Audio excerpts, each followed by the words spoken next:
Friends எல்லோரும் எப்படி இருக்கீங்க? இந்த வீடியோவில் நம்ம என்ன பார்க்க போகிறோம்னா டே 4க்கான டாஸ்க் பார்க்க போகிறோம். அதுக்கு முன்னாடி ஒரு சின்ன ரெக்வஸ்ட். நிறைய பேர் டைரக்ட் கால், நார்மல் கால் பண்ணுறீங்க. தயவு செஞ்சு அது பண்ணாதீங்க. சில பேர்லாம் அன்டைமில் 2 o'clock 3 o'clockலாம் கால் பண்ணுறீங்க. தயவு செஞ்சு பண்ணாதீங்க. நீங்கள் ஒன்லி வாட்ஸ்அப் மட்டும்தான். நீங்கள் வாட்ஸ்அப்பில் மெசேஜ் பண்ணுங்கள். கண்டிப்பாக நாங்கள் உங்களுக்கு ரெஸ்பான்ஸ் பண்ணுவோம். தேங்க்யூ. இன்றைக்கி டே 4 369 மெத்தட் வச்சு நம்ம மேனிஃபெஸ்ட் பண்ண போகிறோம். 369 மெத்தட் நிக்கோலாஸ் லாவோட ரொம்ப ஸ்ட்ராங்கான மெத்தடு. நீங்கள் காலைல எந்திரிச்ச உடனே நம்மளோட கோல் எடுத்துக்கலாம். இப்போ நம்மளோட கோல் மணி, லவ், ரிலேஷன்ஷிப், மேரேஜ், குழந்தைங்க, எதுவாக வேணால் இருக்கலாம். நம்மளோட கோல் எடுத்துகிட்டு நம்ம காலைல எந்திரிச்ச உடனே ஒரு மணி தான் நம்ம கோல்னால் மார்னிங் எழுந்திரிச்ச உடனே 3 வாட்டி எழுதுங்க.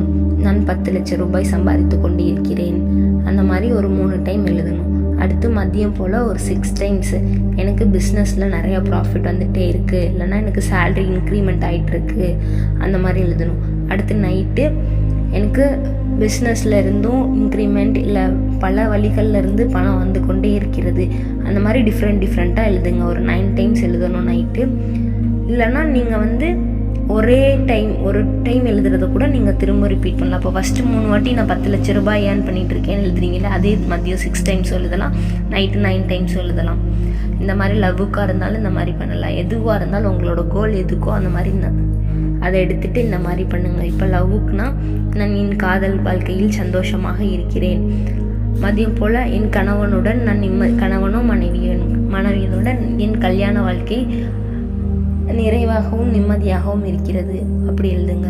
அப்புறம் நைட்டு போல் என் கணவனும் மனைவியை என் மேல் மிகவும் பாசம் காட்டுகிறார்கள். அந்த மாதிரி சந்தோஷமான வாழ்க்கையை வாழ்ந்து கொண்டிருக்கிறோம். அந்த மாதிரி உங்களுக்கு டிஃப்ரெண்ட்டாக உங்களுக்கு தாட்ஸ் வந்துச்சுன்னா நீங்கள் டிஃப்ரெண்ட்டாக எழுதலாம். இல்லை எனக்கு சிங்கிள் தாட் தான் வருதுன்னா அதை நீங்கள் எழுதலாம். ஆனால் காலையில் 3 டைம், மதியம் 6 டைம், நைட்டு 9 டைம் இது எழுதுங்க. இதை நம்பிக்கையோடு ப்ராக்டிஸ் பண்ணுங்கள். கண்டிப்பாக நடக்கும். எழுதிட்டு எப்போ நடக்கும் அப்படிலாம் வெயிட் பண்ணாதீங்க. எழுதிட்டு ஜஸ்ட் லீவ் இட். அது கண்டிப்பாக நடக்கும். எக்ஸ்பெக்ட் பண்ணிங்கன்னா கண்டிப்பாக ஒரு விஷயம் நடக்கும். எந்த ஒரு எக்ஸ்பெக்டேஷனும் இல்லாமல் நீங்கள் பண்ணி பாருங்கள். அது கண்டிப்பாக உங்களுக்கு சக்ஸஸ் ஆகும். Thank you universe.